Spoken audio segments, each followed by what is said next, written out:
It's time to dive beneath the surface and into the minds and hearts of your favorite celebrities and pop culture icons. Welcome to Up and Adam. Hey guys, what's up? You're watching Up and Adam. My name's Adam Knoll. And for those of you who don't know me, I'm the guy who brings you guys all the weekly interviews and recaps from your favorite celebrities and pop culture influencers. But for those of you who do know me, you know that that's not why we're always here, right? Guys, if you haven't already, go ahead, hit that like button, subscribe to my channel, and hit that notification bell because you don't want to miss anything we have coming up. And with that being said, let's jump right in. I am so excited to be on your show. Thank you. Really? I appreciate that. And you know, Jackie, when I found out that we were doing this interview, I was so excited because one, I'm a huge Below Deck fan.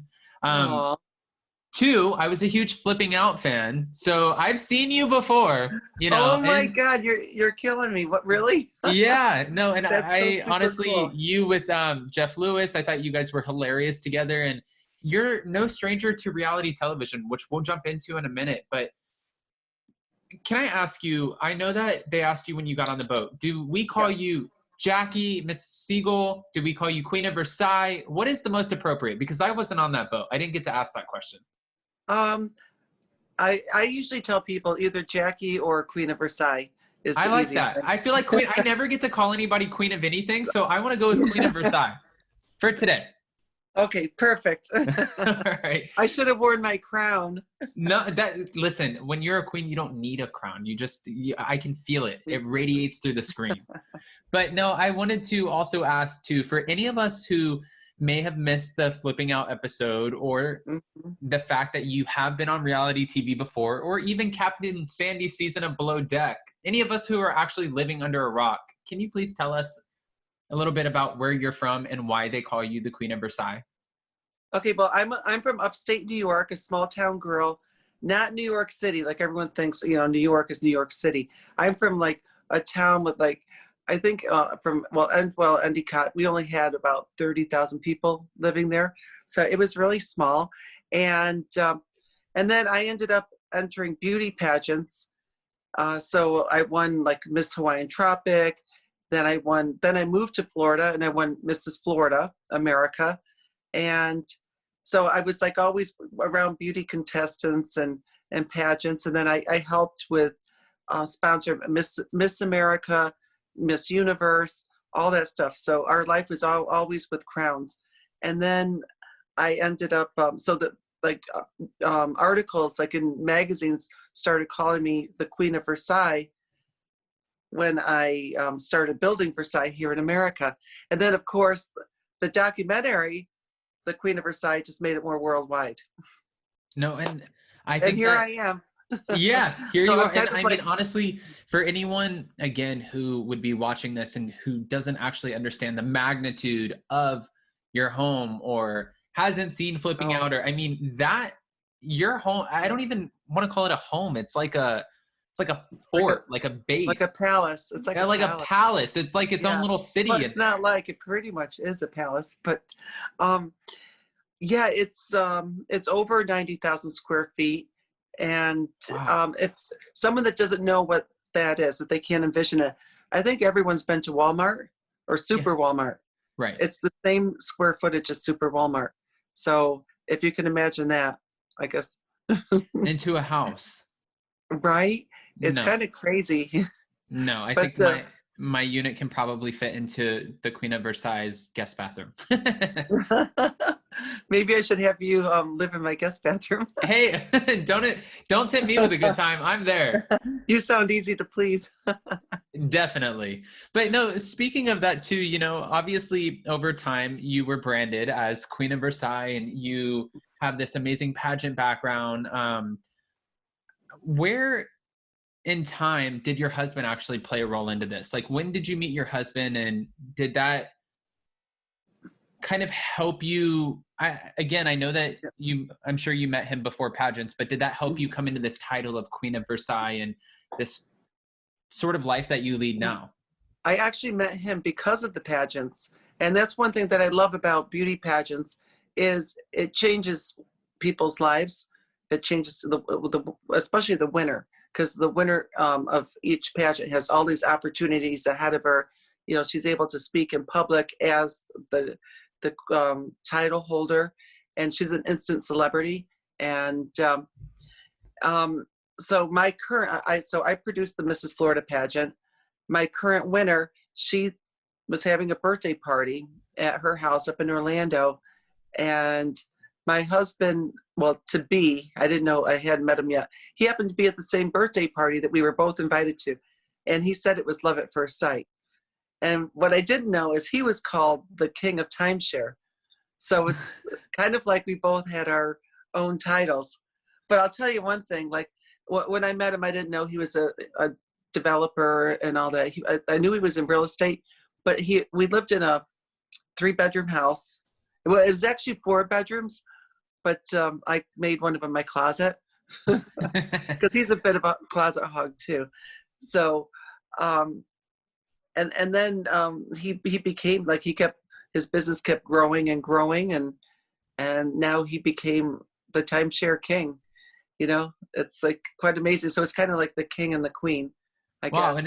And like you said, you didn't even know, you knew that he was in real estate, but you didn't know to what magnitude. So no, not at all. So I mean, it was quite shocking. In fact, we were living in the smaller home a few years, and then I was pregnant with my 3rd child when we got married.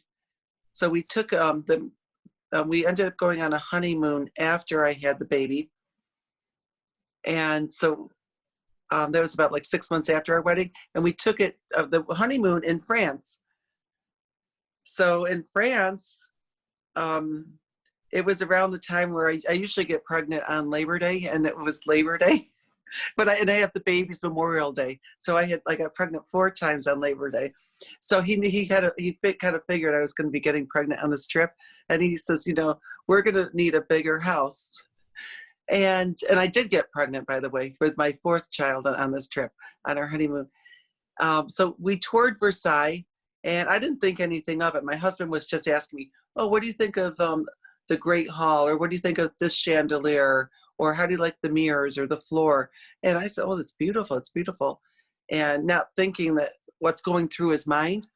So on the way back to America, we were flying on the plane. He took a napkin, like for the napkin that you put under your drink, and he started drawing out the layout of a house. He says, you know, we're having a growing family. We've got to build a bigger house for all these kids we're having. And I said, okay, great. And he says, and what do you think about calling it Versailles? He said he wanted to build Versailles for me. It's like, okay, you know, who names a house? I mean, I grew up in a $20,000 house with 1 bathroom. I mean, it's like, okay, maybe, you know, what are you on? You know, like, so I didn't think anything of it. It's like, okay, if he wants to name a house, he can name a house. I didn't actually think he was going to try to build Versailles or something like famous like that in America. I mean, it kind of went in one ear and out the other. Maybe I just was way beyond my expectations. You know what I mean? Right. So, I mean, that had to have blown your mind too. And, you know, we just watched you again. It wasn't too long ago on Flipping Out, where Jeff was coming in and trying to help you a little bit figure out what you wanted to do with some of the bathrooms and different places of the house, palace, mansion, fort, compound, whatever you want to call it. But how are we in that process? Are you still trying to find finishes and get everything? Right. I mean, because this is a huge project. Mm-hmm. Well, actually, I love Jeff Lewis. He was amazing. I had so much fun. We shot a couple episodes, and him and Leah Black was also on. We had a blast, and he really had some great ideas. And if you go back and watch the episode, my builder at the time, he went in all the children's rooms. He put these like just plain bathrooms. He didn't even consult with us. It's like, I was so upset. So now we have to rip everything out. And so the house is now not only under being built, it's under demolition because we have to knock things down, and renovation. So it's going through all 3 phases right now. And So anyways, what I decided to do, because so many people want to see more of the house, that I decided I'm going to do, we're going to document it, and I'm going to do it in the form of a TV show, and also on demand and things like that. So next year I'll have to come back on your show for the big reveal of Versailles and what show it's going to be on. I'm not allowed to really talk about it, but it's going to be an amazing surprise. I love that. That's exciting. Yeah, I love it. Hey, listen, I love a good cliffhanger and a teaser. Well, the thing is, after the Queen of Versailles documentary came out, no one knows what happened. I mean, it looks like we lost the house. It looks like our marriage was crap. It looks like my husband lost his company, and none of that is true. Our marriage is better than ever. We just had our last year, our 20-year Emerald anniversary, so that was really cool. Yeah, we had Elvis Presley, the look-alike, renew our vows for us, so that was pretty cool out in Vegas. And it was really fun. In fact, I think there was a big article about it in the Daily Mail. And so our marriage is great. The kids are great. Oh, except for we lost our daughter, Victoria, from the drug overdose. Which we saw, again, a lot of people, especially because Below Deck is now one of the highest rated shows on Bravo. I think it is the highest rated show. So your episode, especially the episode that you had with your husband, unfortunately, I feel like no one ever wants to relate to somebody in that capacity, but this was something that you and your husband have gone through, which is, I'm so sorry for your loss. Well, thank you so much. And that means so much. In fact, someone sent me pictures. My daughter died 5 years ago. And someone found some old pictures and they texted to me this morning, and it's like, oh my God, I'm going to start crying, but in any case, we did start the Victoria's Voice Foundation, which is to educate people and incentivize kids to not do drugs. And we have the Victoria's Voice book, which is quite amazing. It's her diary. And so her diary exposes what went through her mind as a teenager from when she was 12 up until when she died. So I think it could be inspiring for other teenagers to read it and know that they're not alone, with feeling that they're not good enough, they're not smart enough, they don't fit in, they're getting bullied. I mean, that's all part of growing up, and dealing with it is all part of maturing, And the whole thing with the book is to make sure, to open your eyes, don't do drugs to escape from all of this, because look at, my daughter died in the end, And may I ask, when you say that she journaled or she wrote in this diary, did she write the good, the bad, and the ugly? Did she write about her good times and then also times where she felt like, unfortunately, she had to kind of take that path in order to feel better? Well, yes, she did, a kind of an escape and also to fit in. And in her journal, I left everything in there as is. It's like a complete scan of her journal.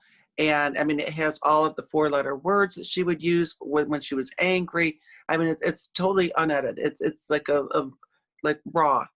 And it's very straightforward. And I did not want to edit it because I really wanted to be honest with the world. And I feel that's the only way that I can help. And she had beautiful artwork in there. She loved to doodle. But you can tell when she's sober, her handwriting is just beautiful. When she's on drugs, her handwriting was all over the place. She was all over the board. So it's very interesting because just in her writing, you can see the difference. And people can get it on Amazon. So when you posted this book, did you actually post? Was it her original handwriting in the pages too, or did you have everything retyped out? No, it's her original handwriting. All I did, I took her diary and I scanned page by page, every single page. So it's the exact diary. And that's why I think it's something quite special, because I don't know if anyone's ever done that before. I mean, like the Diary of Anne Frank, I think it's all written, like typed out. You know what I mean? But this Right. is just a scan. So it's got all her artwork and it's in color and things like that. And I don't know. It's just everyone that reads it, like, tells me how special it is. And I'll tell you one thing. It was very hard for me to print my deceased daughter's diary because it's so private and intimate. I mean, everything's in there. And she did leave, she sent a text to one of her friends before, when she knew she was playing with fire, or, with her life, doing drugs at the end of her life. And she knew that she might not wake up one morning. So she sent a text to a friend that if she died, to print her diary, to tell me to go find her diary and share it with the world, because she felt it could help save lives and be, a deterrent to drugs, to other teenagers in the world. So it took me about 4 years to get to get the courage to share this. And I tell you, it's quite inspiring. But I also have a video that, like, after my daughter passed away and after the Queen of Versailles, the kids, they didn't really want cameras around. So I wanted to show what it was like as parents to lose a child to drugs. So I came up with I made, with my cell phone and a friend of mine with a camera, we made this documentary called The Princess of Versailles, which is also on YouTube. And for any parent that is worried about their children, I mean, it's very touching, because everyone cries in the end. But and it's also good for someone doing drugs to watch it, because if they do a drug overdose, I mean, hopefully they're up in heaven, and they're all hold on. Oh, there you are. Okay, so they're all like, so someone that does a drug overdose, they're all up in heaven, okay, or hopefully, right? But the Princess of Versailles documentary that I made, it shows it's the people left behind are the ones that suffer.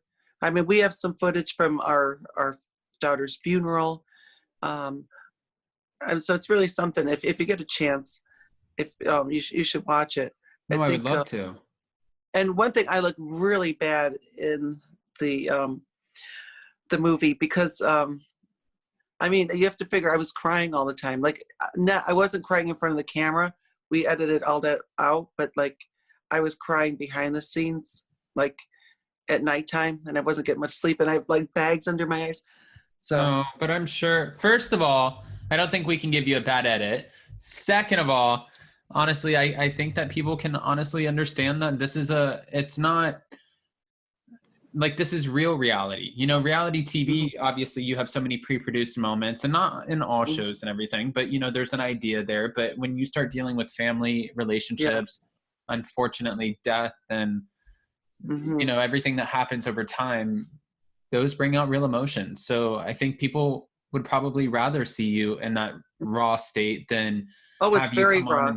Put on, like if you come on and you just put on a smile and you're like, everything's okay, people can't relate to that, because it's not okay. You're trying to figure it out. You're a real person. And just because we get to watch you grace our screens, whether it's, on your own reality show or a few of these Bravo reality shows, and it seems like you have like this amazing, perfect life, you have a lot going on that's exciting, you're still real.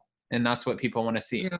Well, I don't know if anyone has a perfect life, and I don't by any means. I mean, we would have given up everything in the world just to bring our daughter back, but we can't. So the only thing we could do is just move on, and try to save other people's children's lives. And I'll tell you, with the Below Deck, when we heard that Captain Lee had lost his son to a drug overdose, I did reach out, and I sent an email. Like, he didn't know who we were, that we were even going to be on our show, just to share our loss. And so anyways, my husband decided he wanted to be on the Below Deck show with me. I guess he saw how much fun I had with Captain Sandy. Now my husband says, I mean, I didn't even invite him because I didn't think he'd want to go on a yacht, because he's just not that type of guy. He's like more like down to earth, doesn't want to spend a lot of money, unless it's necessary or whatever.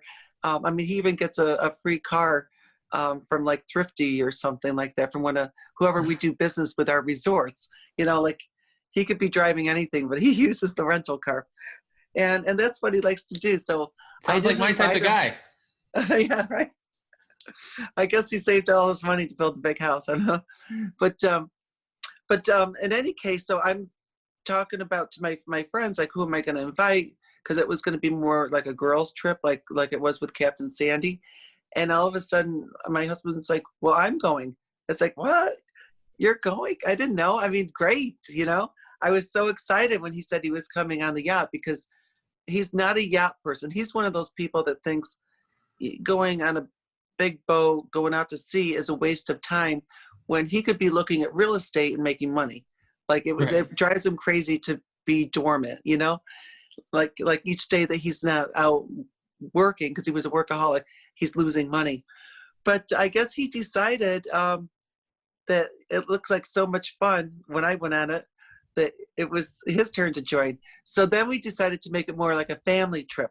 So that's where I brought a couple of my sons, and my stepson and his wife and a couple of friends.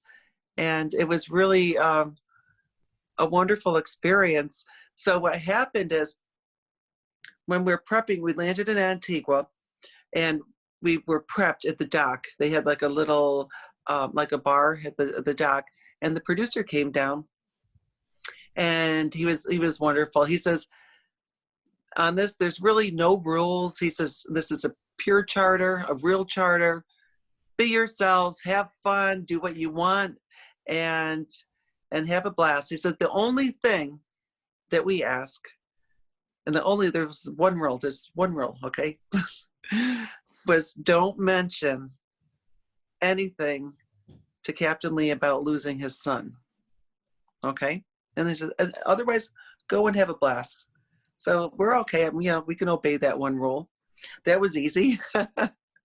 Usually I'm like used to like a whole list of things, So anyways, we get on the yacht. We're taken to our stateroom. And then my husband says to me, "Let's go walk around. Let's get acclimated with the boat and see where everything is." So I follow him, and we go out in the hall, and he opens up just a random door. There's the bridge, and there's Captain Lee.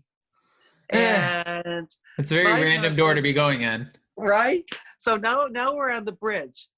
I mean, this is only 5 minutes into the our below deck sailing thing. So he goes straight to Captain Lee, and he tells him, he says, "I'm so sorry about your loss." I mean, it's like, what, David? I'm thinking in my mind, we're going to get kicked off the show. The one rule they gave us, and my husband broke it. So, but as it turned out,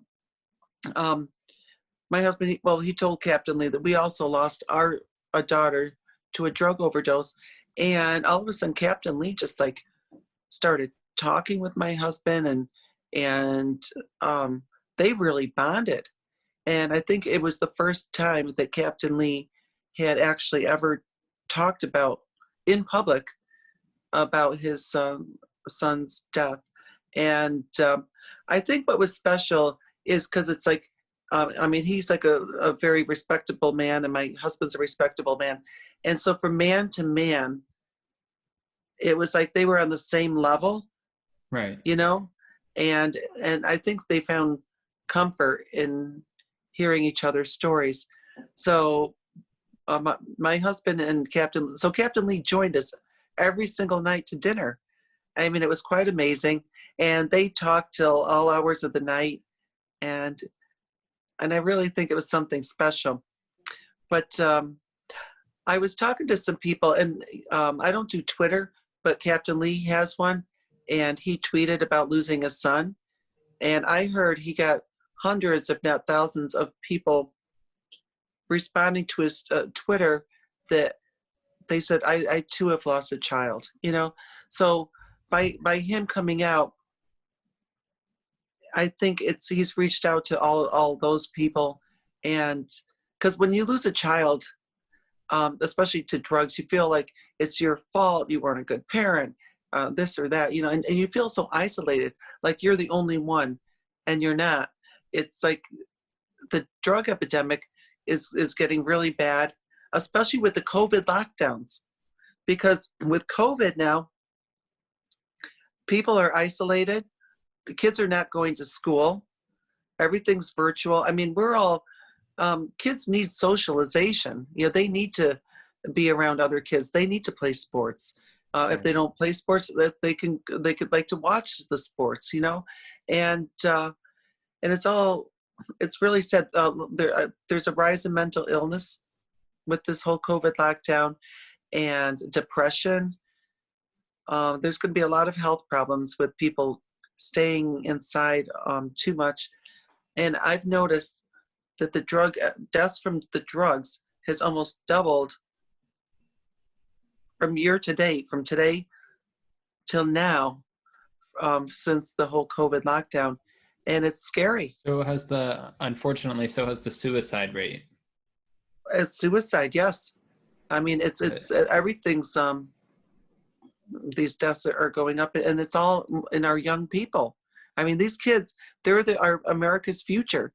I mean, these are kids that might have been like a singer-songwriter or writing like the amazing books, or have discover a cure for cancer or something, you know, and they're dying. Well, we'll never know because, you know, they're not here anymore. Which is, I mean, you know, again, I know that they told your husband not to have that conversation, but I think that just like the way that you started the Victoria's Voice Foundation and you posted your daughter's diary, I think that like you made a great point by Captain Lee even sharing this part of his life's journey, you know, even though it's not probably, but I'm sure it's not his favorite part. You know, this is something that's absolutely a tragedy. This was his way of sharing it with the world, almost like Victoria's Voice Foundation is your way of sharing it with the world, where you can reach people who can relate and take something away from it, and they can try to have a better understanding that they aren't alone. So honestly, it's almost like you're a member of a club that you wish you weren't. You know what I mean? Because there's that many people. But there's so many people too that you are helping. So honestly, I just commend you for it. I couldn't even imagine. Sweet. Yeah, I mean, there's no way to really navigate, like you said, that topic. But you know, you guys made the best out of it, and honestly, our hearts are with you guys 100%. It's just, that's not anything that you would want to wish on your worst enemy. So thank you so much. Thank you. I mean, that means so much to me. No, of course. And you know, and just to kind of, I don't want to veer off or anything like that, but just to kind of keep you a little bit more lighthearted on here. I am curious because, again, we talked about this at the beginning. We've seen you, or at least those of us who haven't been living under a rock have seen you on multiple different reality shows. How long have you been filming reality TV? Gosh, I've been doing it on and off, probably for about 12 years now. Wow. I think, yeah, like I dabbled around with like doing some student films and things like that. And I also was in like some monster movies, which I have on my YouTube account, which is The Real Queen of Versailles. And there's one that my acting was just so bad. I should take it down. I mean, it was like that bad. But maybe I'll leave it up just a little bit, like in case, you know, you want to watch it or something. But I mean, it's really quite embarrassing. But so there are some monster movies on there. And I forgot where I was going with this. But I wanted to say something like I like doing things for people and doing like something different. So one thing we have a river ranch, which is down in not far from you. It's by Yeehaw Junction and the Turnpike. My dad has property in River Ranch. No way. Yeah, we have? bought the property. I want to say about 15, 20 years ago, maybe, when it was all palmetto bushes. It was all woods, and they actually had to have people come in and clear it out, build That was us. Was that you? That was us. We cleared it out. Wow. We fixed it up. We put millions of dollars into it. We're the owners of the Westgate River Ranch. We have our private airport there. I thought you meant you own. Wait a minute. Sometimes I forget who I'm talking to. I thought you meant that you own like a lot in River Ranch. I didn't know you actually meant you owned River Ranch. Right? Yeah. We own it. Like, we're the ones. When's the last time you were down there?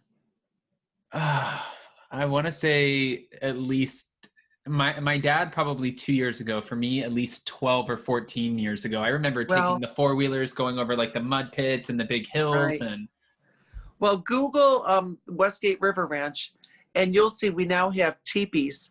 We have these custom-built teepees, but they're kind of like the Queen of Versailles style because we have chandeliers in them. We have a fireplace, and they're really unique. And they're also hurricane-proof, if you can imagine that.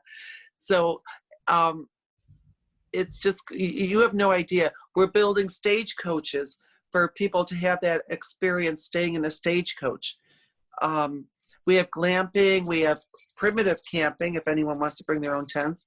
We've got the private airport in operation. We've got Buffalo. And you know what I decided? With the COVID, everyone wants to do like more outdoors things. People just feel safer. So some of our resorts, like up in New York, New York shut us down. We've got the building, but like they won't let us open our restaurant or anything. It's just awful what's going on up there. But now here in Florida with the River Ranch, we're booked months ahead. I wanted to take my kids this weekend to stay in the teepees, and we're booked like for the next 3 months solid, even during the week. And you're literally like touching a button on my childhood right now. That is so fascinating to me. But, I don't think that you know how important this was to my growing up and how my family just lived in the way like this touches so much history for me. So this is you're blowing my mind. Well, we've got swamp buggies there. We've got the riverboat airboat rides, and every time you go on that, there's so many. There's like our guide knows where to find the alligators. And the little wild pigs that come out from the palmettos. The wild boar. Yeah, there's a lot of hunting down there. And one thing I decided to do is like the wild boar, they were like digging up our golf course.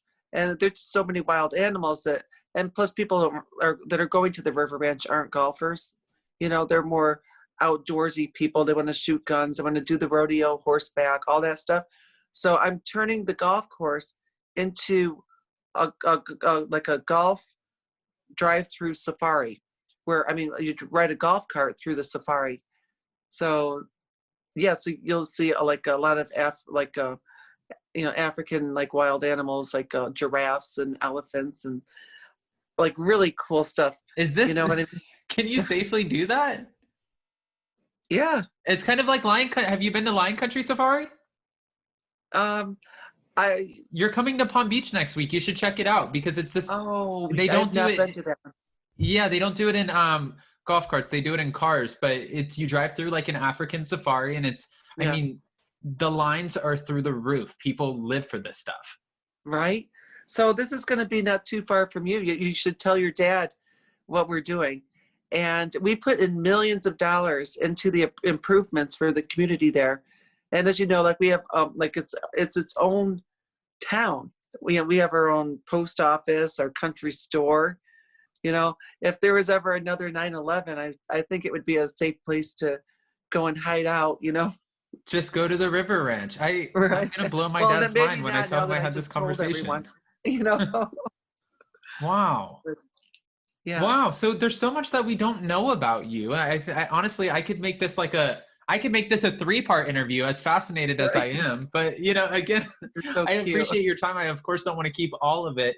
Wow. I'm just Yeah. mind blown on that. Again, you just So, touched a big part of my childhood. But oh, you're gonna be blown away. You won't even recognize the River Ranch. You know? I'll have to, as soon as I get off here, I'm going to have to call my dad and talk to him about this. But Absolutely. To tell him you met the owner. yeah, he's gonna ask me more about you, and I'm sure the same thing that a lot of the people who are watching this are gonna ask. And Mhm. a lot of us, again, I asked you how long you've been doing reality television, and you said 10, 12 years. I'm so curious too, because you seem just like you have the personality, and you're such a natural Mhm. for it. And I don't know if it comes from your pageantry work, or just everything that you're involved with, but you seem Um, so comfortable with having a camera or cameras around. Was it always like that? Like your first experience being on no, film? well, no, not really. I think just when we were being filmed for the Queen of Versailles, which we didn't know it was going to be a documentary on us. It was supposed to be filming just Versailles getting built. And then when Versailles stopped, when we stopped construction, when the economic crisis, then they started coming to our house here, where I am right now, and filming our family. So the whole thing started changing and developing into a movie.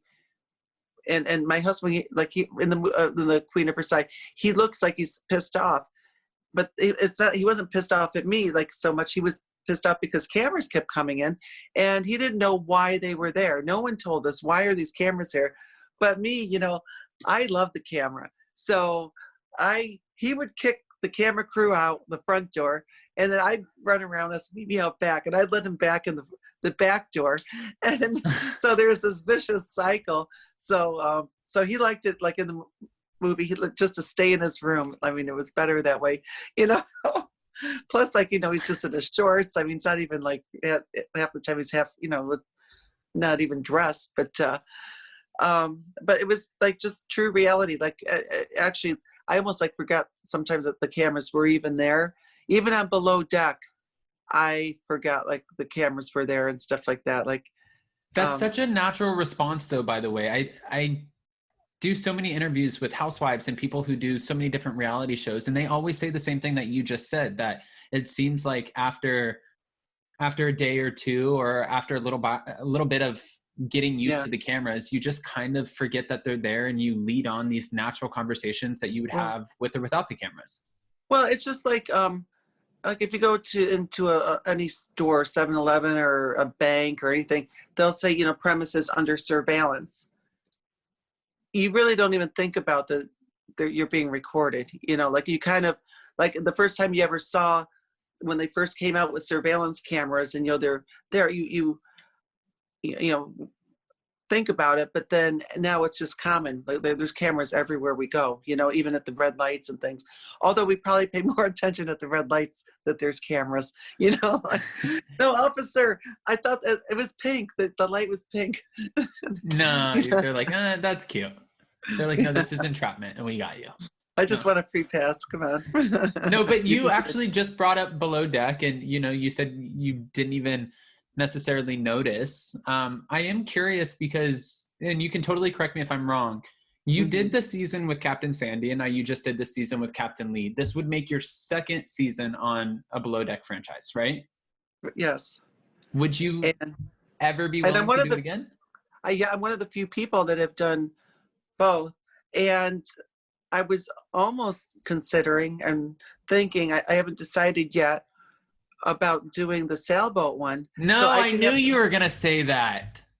then I could be like the Triple Crown winner of the Below Deck. I'll be the only person that did all three.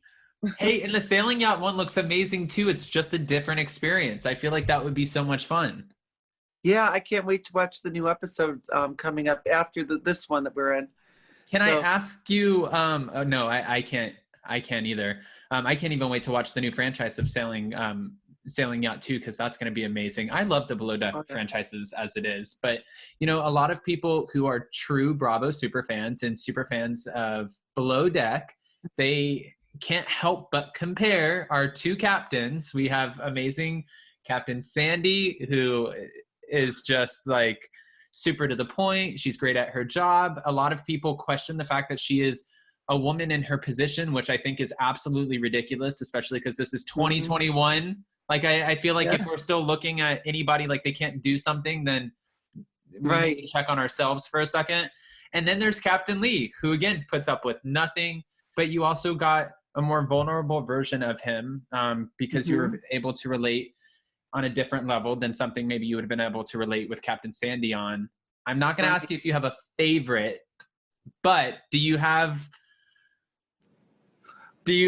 one that you kind of jived with a little bit better, or you not a favorite, but just a different experience? Well, with Captain Sandy, like when I first came on the below deck, in my mind, I felt that everyone, it was kind of like lightly scripted, and that everyone was kind of like half actor, half reality type of thing. And when I went up to meet her, Captain Sandy, up in the bridge, I mean, she was really working. I mean, like this was a real thing. She wasn't acting, you know, like, and it takes a lot of concentration, you know, to not drive, to sail these boats. But when I was on below deck with her, I gave her my book, the Victoria's Voice book, and you know, she said hi, you know, and she went and left the port. And the next day, she came over to me, and she put her hand on my shoulder, and she says, you know, Jackie, she said, I am so sorry about the loss of your daughter. I mean, she was just so, like, she really cared, and that was just such a sweet. And then we bonded, we exchanged numbers. She's been up to Orlando where I live, and so we've kept in touch, and she was just so sweet. And I felt bad because this was like a girls' trip, and I had a bunch of friends that kind of went wild, and they broke like the curfew. I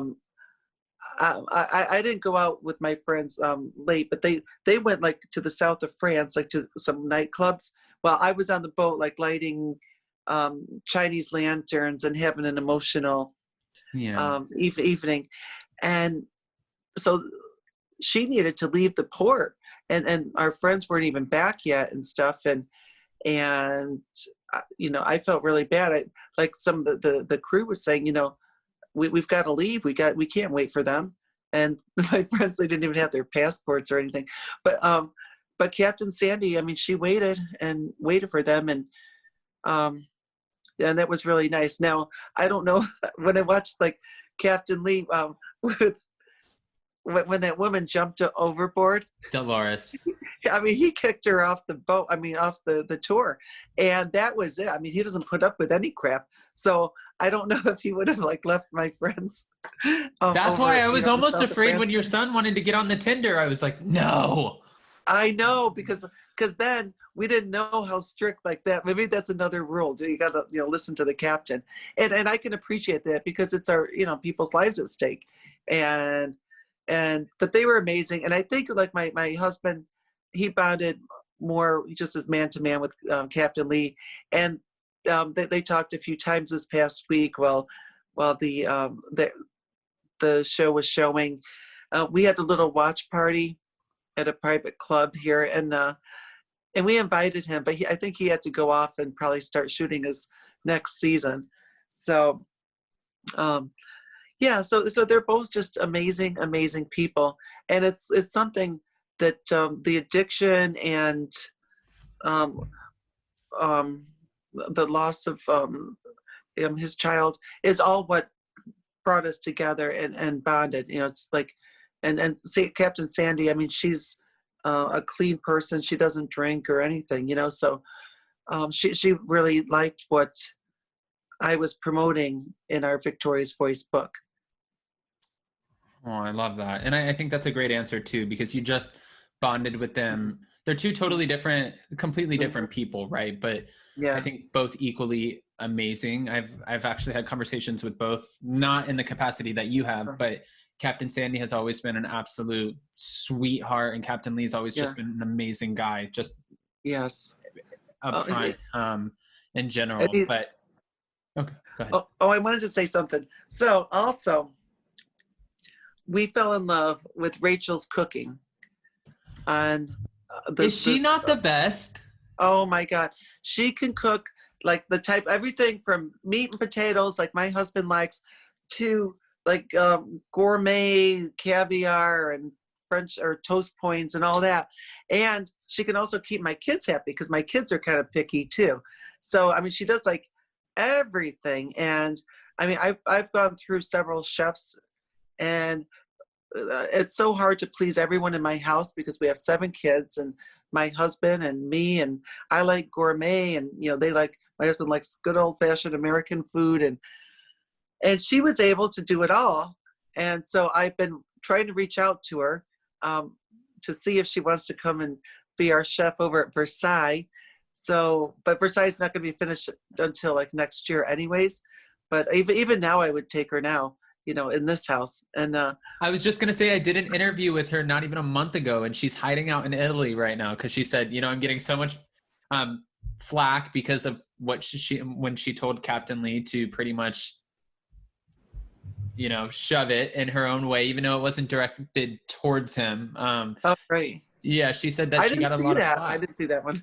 Oh, yeah. It was like 1 or 2 episodes, I think, before you guys came on. But no, she said that she was just hiding out in Italy and trying to figure out her next step. But as soon as she started talking about her, I'm like, yes, we need to get Chef Rachel in Versailles. That would be amazing. Right, exactly. And she can handle it.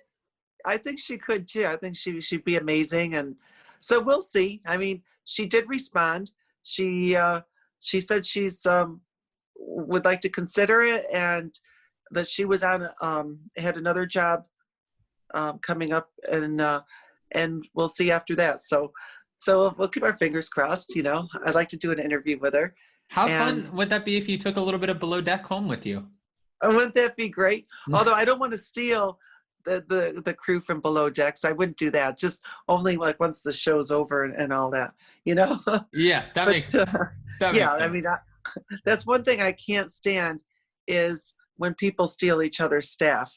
Like if one of my neighbors wants a nanny, I hate it when they come over to my house trying to take my nannies from me, because the thing is, we're a family unit, and when you take a nanny that's been with you so many years away from the kids, the kids like think of the nanny as extended family, like as an aunt or a cousin, or like more like an aunt, and when they hire my staff away from me, it hurts the kids, and it also makes my friendship with them like I never want to talk to that friend again. But my staff always comes back. So now my staff doesn't leave me anymore because they know the grass is not greener on the other side of the fence. So that's good. So I will say this. I don't have anybody knocking on my door trying to steal my nanny, probably because I don't have one, but I would throw a good couple of throat punches out there if they were trying to steal her. So I could. But I've got, but I mean, I've got this one nanny. She's been with us 21 years. So my staff stays with me, and we're loyal to them if they're loyal to us. I love that. I love that. And there's so many, there are so many amazing things that we're learning about you that we might not have necessarily have known. And again, I know I've said this already twice, but your time is precious. You're an extremely busy woman. So the fact that you're even taking the time to join me today, I just can't express enough how thankful I am, and how thankful all of us are as viewers, getting to know you a little bit better and you opening your hearts and your life to us. I think it's amazing. It's my pleasure. Are you kidding me? I'd love this. No. And maybe we'll have to hook up in Palm Beach or something. Hey, that's what I said. If you're in Palm Beach, I mean, next week I'll send you a DM on Instagram when we get off of here, because I think that would be amazing. At least I can buy you a drink that's fit for the Queen of Versailles. Maybe we'll go to Breakers or something. It would be fun. I would be. And then well, you have my assistant's number as well. Yep. Right? Yeah. Okay, so yeah, keep in touch with me that way, because sometimes I don't keep up with my social media like I should. Well, and I'm sure you're like inundated with requests and different messages, especially when you were just on Below Deck and people are like, phew. You know, I just started doing this thing where people, I forget what it's called, but like the celebrities do it. Like if you want Demi Moore to wish your friend a happy birthday, Cameo. you know, things like that. A Cameo. I'm on Cameo now. So You're on Cameo. And I'm cheap. Listen, I bet you that's the only time you can ever say that in your life. Right? $20. Oh, hey. Then I like that. Anybody who's watching this, make sure to go check out the Queen of Versailles on Cameo. And with that, I like to always end my interviews off in a positive way because I try to keep everything super lighthearted and fun and positive because there's so much opposite than that in the world today. You know, there's so much negativity and people trying to bring each other down, and that's not what we're trying to do at all here. So I think that this has been an amazing interview, and I would like to end it off with just maybe, and I know this is kind of catching you off guard, but maybe you sharing something we might not know about you or might not have had the chance to see you on TV displaying. Maybe it's like a personality trait or something you love to do. I don't know. Something you might not know about me. Yeah. I've had 4 boob jobs. Wow, okay. Just only because I had so many kids and they kept falling, so I had to keep lifting them back up. Okay, 4 boob jobs. Hey, listen, it's a fun fact. I don't. Not many people can probably say that. Well, I don't know. I'm not trying to be in a contest, but I had 8 children, so you know, sometimes gravity takes its toll. Are you talking about 4 actual boob jobs, or are you talking about 2 boob jobs and 2 boob lifts? Because isn't there a difference? I did boob jobs, but it was kind of like a lift and a boob job at the same time because I was a nursing mother. And every time I got my breast done, the doctor would say, no matter what, when you have children, don't breastfeed because it's going to stretch out the skin because you get so engorged with the milk and then they drop. And it's like, well, I just wanted that experience, like breastfeeding my kids. So of course I didn't listen to the doctor. I didn't believe him. And then after they stopped breastfeeding, and then all of a sudden it's like, what happened? Doctor, you were like, right. No. Yeah, round 3. No, actually, my mom used to look at my brothers, and I have 11 brothers and sisters, but my mom used to look at us and she would be like, you ruined me. Yes, your mom rocks. Well, send her to my doctor. Right. But no, with that, I wanted to say Jackie, but it's not even fit. With that, Queen of Versailles, I really just appreciate your time. And I can't even believe this has already been an hour. This hour went by so fast. I loved every minute of it. Yeah, me too. And thank you, honestly, for just opening up and explaining to us more about, the Victoria's Voice Foundation and about your daughter's book and just about your experiences and letting us into your life a little bit more, because it's not the easiest thing to do. So we appreciate it. We really do. Thank you. And I hope I wasn't too boring. You weren't boring at all. You just ended it with, you got 4 boob jobs. What? Oh, you're not boring. Honestly, I just don't know what's going to come out. Like, I don't know what you're going to say next. I love that. Oh my God. And then on the Below Deck, they, with the stingrays, oh my God, I was so embarrassed. I didn't know that I was even on, I forgot my microphone was on. Well, when I first swam with stingrays, the instructor or the guy that took us out, we were in the Cayman Islands, and he told, I said, are they sharp or is it going to hurt like sandpaper? He says, and the guy says, no, they feel more like a woman's vagina. They're that soft and, smooth. And I never forgot that. And it just stuck in my mind. So when my friends were jumping in, I told them the same thing. And the microphone was on, and then that was on the episode. It's like, oh my God, I'm so embarrassed. You're like, I was not expecting that. That was like a private moment. Like, it's not. Nope, they're not gonna let you have that. I have naked little like Sphinx kittens. Yeah. And people always say to me, ew, what do they feel like? I'm like, don't act like you are brand new to a condom. They feel like a condom. That is what they feel like. And they always look at me like, excuse me? I'm like, well, you asked. I didn't put that on reality television, but I think that's funny. Again, it's those raw moments that make us love you more because it's more relatable. Thank you. Thank you. Yeah. Well, Jackie, thank you so much for joining me today. I really appreciate it. And I hope, again, I'll message your assistant, but I hope if you're in Palm Beach, we can steal you maybe for even a drink at the Breakers or something like that. I think it would be so much fun. Yeah, absolutely. One of these times, and I go down there from time to time, and sometimes stop there on the way to Miami and things like that. So definitely, if one of these times we'll hook up. Yeah, and I'll have to tell my dad who I just talked to today, because I know. when I tell we'll him see you at the ranch. I'm going to tell him Queen of River Ranch. He's going to be like, this is my dad. My dad sounds and looks like Larry the Cable Guy. So he's going to be like, son, you're going to have to call the Queen of River Ranch and tell her that we need a spot. And I'm like, okay, Dad, get your own connections, friend. No, but you're so cute. I love that. But thank you again so much. And I hope to see you soon. I'll definitely be in contact, and I'll message you and your assistant, let you know when this is up. And I just thank you again. Sounds good. I love you, and I love everyone out there.